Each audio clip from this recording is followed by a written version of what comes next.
Je regarde le ferry partir. Il ne reviendra qu'à 18h15 ce soir. Et en attendant,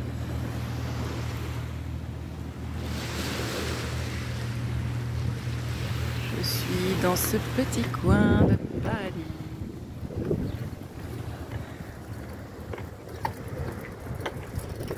On doit être 5 touristes. Et je ne sais pas s'il y a un resto d'ouvert. Je ne sais pas s'il y a... Voilà, c'est pas grave. On va vivre notre journée avec ce qu'elle a à nous offrir. On va saisir les opportunités qui sont là. Et voilà. C'est hyper chouette, ils sont tous avec leurs brouettes. En fait, quand tu descends du ferry, ils sont tous en train d'attendre avec leurs brouettes. C'est hyper sympathique. Est-ce que tu te rends compte tout de suite que tu es dans un autre pays? Calimera! Le kiff.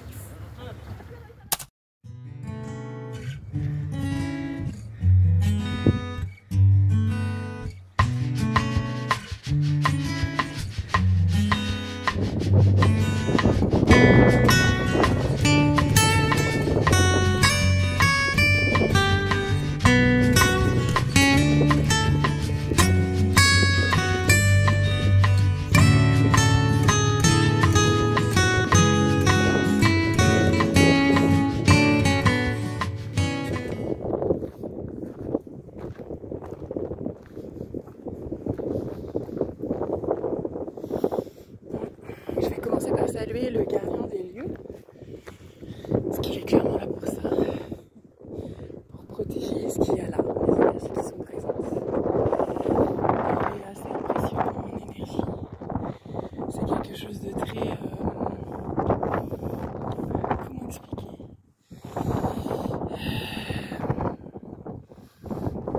Noble. Voilà ce que je ressens, quelque chose de très noble. Hello, hello! Je profite d'être dans un lieu plein de mystères pour te faire partager et puis t'expliquer un petit peu comment tu peux ressentir les énergies quand tu arrives dans un lieu. La première chose, c'est d'arriver vraiment avec tout le respect possible pour un lieu, pour tout ce qu'il a pu connaître, pour tout ce qu'il a pu vivre et pour tous les règnes, que ce soit animal, végétal ou minéral. Là, je suis dans des vieilles pierres, elles ont vu plein de choses, elles ont vécu plein de choses. Donc j'arrive en toute humilité. Moi, petit être humain qui ne connaît rien et qui est tout petit et qui n'a rien vécu, face à cette immensité. Et je pense que du coup, cette posture, elle est vraiment importante si tu as envie vraiment de ressentir que les lieux s'ouvrent à toi en fait. Parce que pour moi, c'est ça, c'est vraiment les lieux qui s'ouvrent à toi et qui te donnent des informations. Ensuite, tu vas pouvoir regarder autour du lieu si par exemple il y a un arbre particulier. Ici, j'ai vu un arbre que j'appelle un gardien. Et puis en faisant le tour du château, j'ai vu un autre arbre qui est encore plus imposant. Alors je ne sais pas lequel vraiment est le gardien. Je dirais toujours le premier, même s'il est moins gros, parce qu'il se situe devant le château. C'est important de demander si tu as l'autorisation d'avancer. Au moins, par respect, en fait, de poser la question et après t'écoutes. Est-ce que tu sens que le lieu, il a envie que tu viennes? Dans ce cas-là, c'est comme si une porte imaginaire s'ouvrait, comme si un voile s'ouvrait. Et puis parfois, tu vas arriver sur des lieux où tu vas sentir clairement que tu n'es pas le ou la bienvenue. Respecte ça. Écoute ça. C'est vraiment important. C'est comme si c'était une clé. C'est-à-dire que quand tu demandes l'autorisation, le lieu va te permettre de ressentir les choses sous un autre regard, avec une autre énergie. On a fait plusieurs expériences avec une copine qui s'appelle Pascal, sur un lieu avec un menhir. Quand on est arrivé en premier temps, on est arrivé directement, c'était au début de notre pratique, et il ne se passait rien. Et puis j'ai fait machine arrière, j'ai regardé autour de nous, et il y avait tout un cercle d'arbres autour du menhir. Et j'ai fait ok, il faut d'abord demander en fait. Donc on a demandé l'autorisation et ce que j'ai ressenti, c'est que l'arbre avait besoin qu'on fasse une offrande. Donc il avait besoin d'eau, je lui ai donné de l'eau. Et à partir de là, c'est comme si le lieu s'était réveillé et que s'était passé des choses différentes. Alors tu peux penser que c'est dans ma tête, peut-être. pas grave, moi ça me fait vivre des choses extraordinaires. Et je t'invite, si ça te parle, si ce que je te dis ça t'enchante, à tester, à expérimenter par toi-même. Mais voilà, je pense que cette notion de posture, de respect, d'humilité est très très importante quand tu veux ressentir l'énergie d'un lieu. Et puis après, je vais t'inviter à te poser dans ce lieu, à essayer de ne faire plus qu'un avec lui, à te fondre dans le paysage, à ne plus bouger, à ne plus parler, à ne plus faire de bruit, à écouter, observer ce qui se passe, et puis à fermer les yeux et à ressentir par tes sens intérieurs, j'ai envie de dire, ce qui se passe, ce que tu ressens dans ce lieu. Est-ce que tu ressens la joie? Est-ce que tu ressens le chagrin? Est-ce que tu sens la paix? Est-ce que tu ressens la violence? Est-ce que tu ressens la douceur? Est-ce que tu ressens plutôt quelque chose de brut? Et à essayer de poser des mots sur ce que tu ressens, parce que finalement c'est ça le plus compliqué. Notre vocabulaire n'est pas toujours adapté à ce qu'on ressent, comme moi tout à l'heure avec l'arbre gardien, où il a fallu que je trouve mes mots. Et encore, je pense que c'était pas juste, c'était pas le décrire à la hauteur de ce qu'il est, à la valeur de ce qu'il est. Voilà ce que je voulais te proposer. Et puis toujours penser à remercier le lieu quand tu t'en vas. Voilà, tu vas pouvoir faire tes petites expériences. N'hésite pas à me dire ce que tu vis dans les lieux que tu visites. N'hésite pas à m'envoyer un petit message. Moi j'aime bien avoir les ressentis. Et puis surtout n'oublie pas que chacun a ses propres ressentis, puisqu'on va ressentir avec nos antennes. Et on a tous des antennes différentes, parce que nous sommes tous différents, nous sommes tous uniques, et aussi parce que tout ce qu'on a vécu, c'est différent. Et donc un lieu va pouvoir te rappeler quelque chose par rapport à ta vie, et l'autre personne à côté de toi n'aura pas vécu la même chose et ne le vivra pas de la même façon. Mais ce qui est intéressant, c'est de comparer nos ressentis. Et parfois, on a les mêmes ressentis. Et là, on peut se dire qu'on touche à quelque chose de véridique. Après, sur toute l'histoire, par exemple, du château dans lequel je suis, il y a eu plein d'étapes, il y a eu plein d'époques. Donc c'est normal aussi qu'on ressente des choses différentes. Pourquoi je fais ça? Pourquoi ça me paraît important d'écouter, de ressentir? Parce que c'est vraiment une faculté qu'on a à l'intérieur de nous, d'écouter et de ressentir. Et dans les lieux, ça peut être plus fort encore. Mais cette intuition, en fait, puisque c'est ça, ça va se développer au fur et à mesure qu'on va l'utiliser. Et du coup, je trouve que dans les lieux, c'est toujours sympa d'écouter, de ressentir. Ne cherche pas à intervenir sur un lieu. Le lieu, la nature, elle sait se gérer toute seule, en fait. Donc, il n'y a pas besoin d'apporter, pour moi, un soin sur un lieu. La nature, elle gère, et nous, on n'est rien à côté de cette nature. Voilà ce que j'avais envie de te partager aujourd'hui. Kia sende maya u Kina saya mau Kaya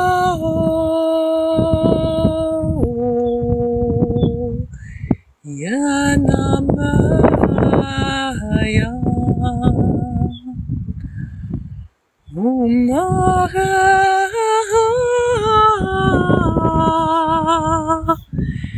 Kintaya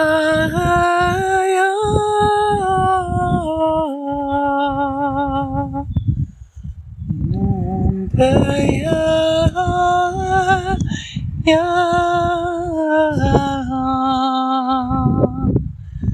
Kumu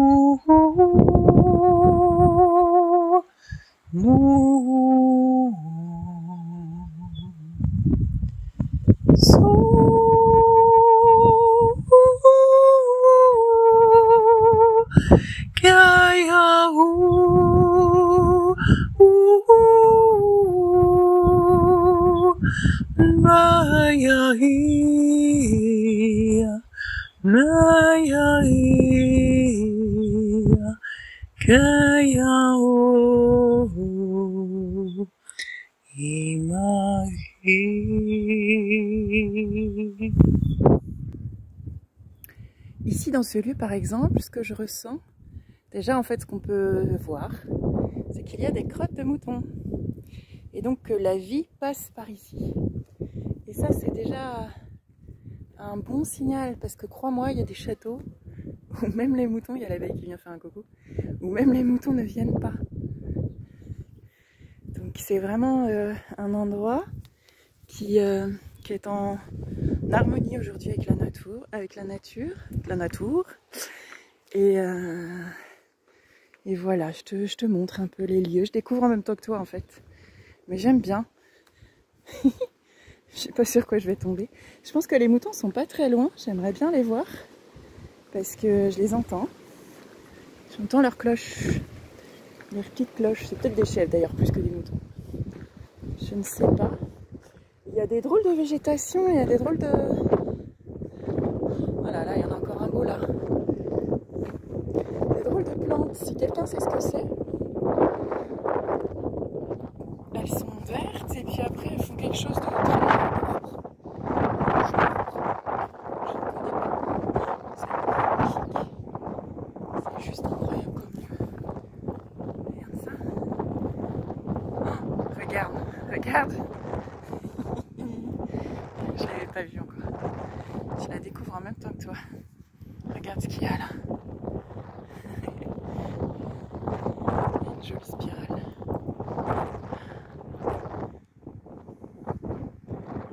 Je vais essayer de trouver une hauteur pour qu'on puisse bien la voir. Regarde-moi ce lieu. C'est extraordinaire. C'est la crête des films et des séries. C'est la même. Alors attends, je vais essayer de grimper. Regarde cet arbre comme il est beau. Est-ce que tu la vois bien là? Ouais. J'ai essayé de pas me casser la lunette. Ouais, on la voit bien.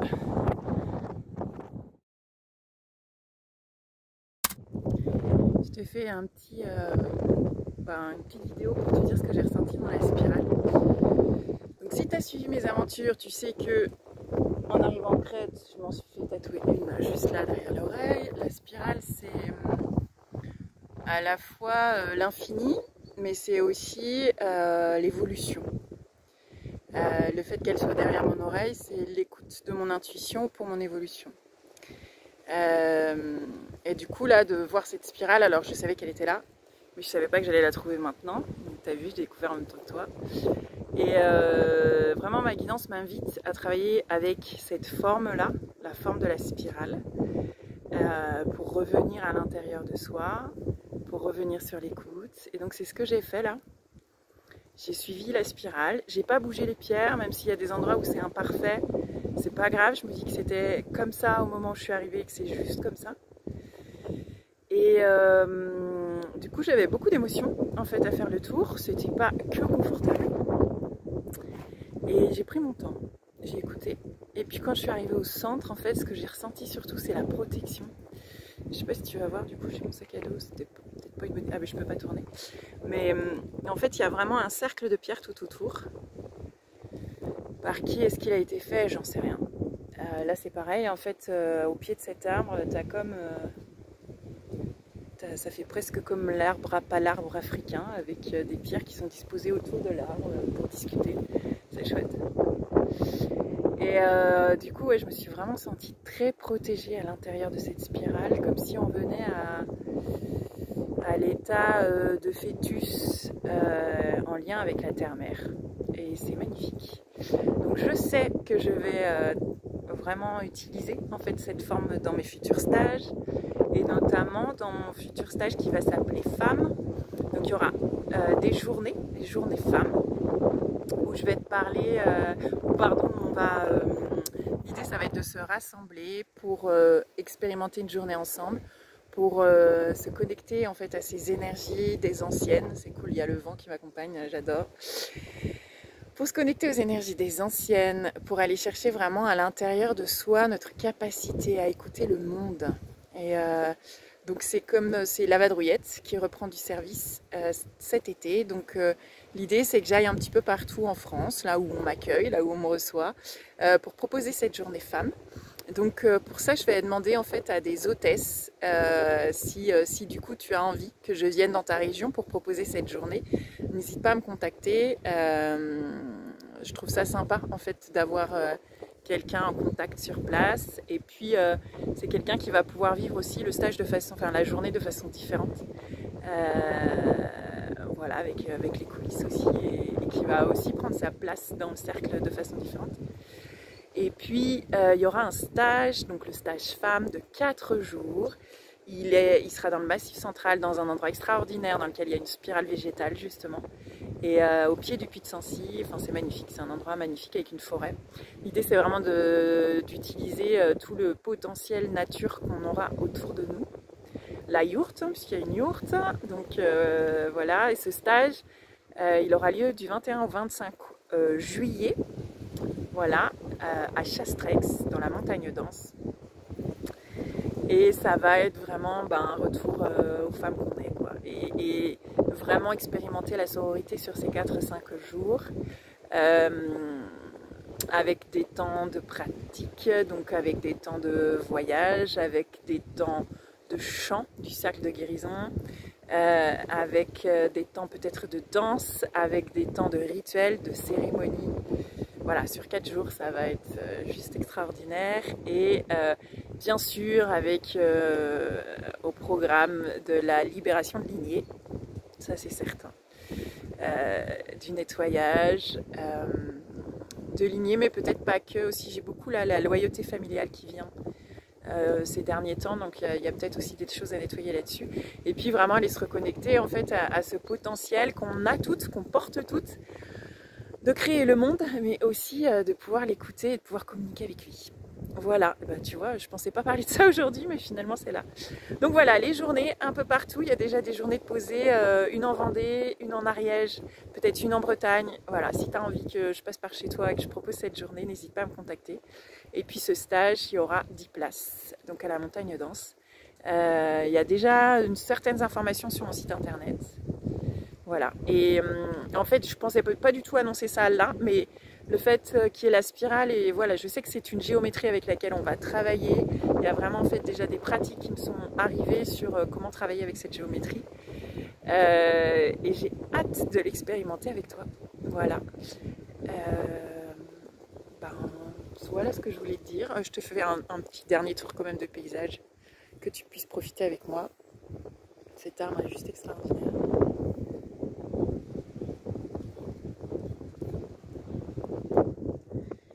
Puis voilà, c'est vraiment le privilège de voyager hors saison.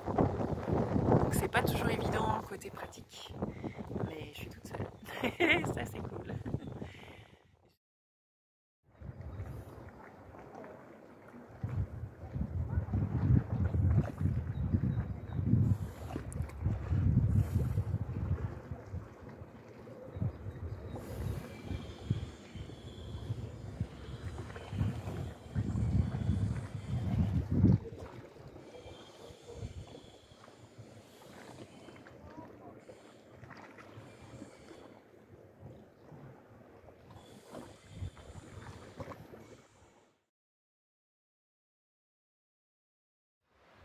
Alors, je suis au milieu de nulle part, loin de la civilisation. J'ai marché un peu. Et ici, il y a des trucs spéciaux. Je sais pas trop ce que je vais trouver. Hein. Je découvre en même temps que toi. Bon, là, rien d'intéressant, visiblement. Mais ce qui m'a intriguée, c'est ça. Et du coup, on dirait qu'il y a quand même un lieu particulier en bas. Ah zut, est-ce que je vais pouvoir passer? Je n'en sais rien. Je vais découvrir en même temps que toi, en essayant de ne pas me casser la figure. Ça serait ballot, parce que là, personne ne viendra me chercher. Ouais. On dirait que ça joue. Comme diraient les amis des Alpes, de Suisse. Ça joue. Hop. Alors il y a ces portes là, je pense que c'est pour les chèvres. Mais j'en suis pas sûre. Je suis désolée, là c'est pas très intéressant. Mais... Et puis les grilles, c'est pareil, c'est pour les chèvres. Donc tu peux voir quand même une espèce. Alors je sais pas du tout ce que je vais trouver. Mais ça valait le coup, je pense, de descendre, de venir voir quoi au moins.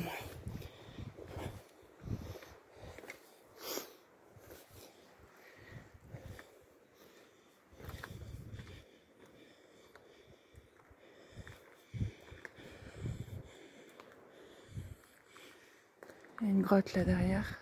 Je sais pas si on y a accès.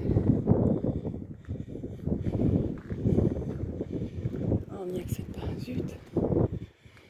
Elle me semblait intéressante cette grotte. Parce que là je pense que je peux rien faire d'autre. Ah si, on y accède. Bon voilà, hein, je t'en marque, tu vois, je sais pas ce que je vais trouver. Hein.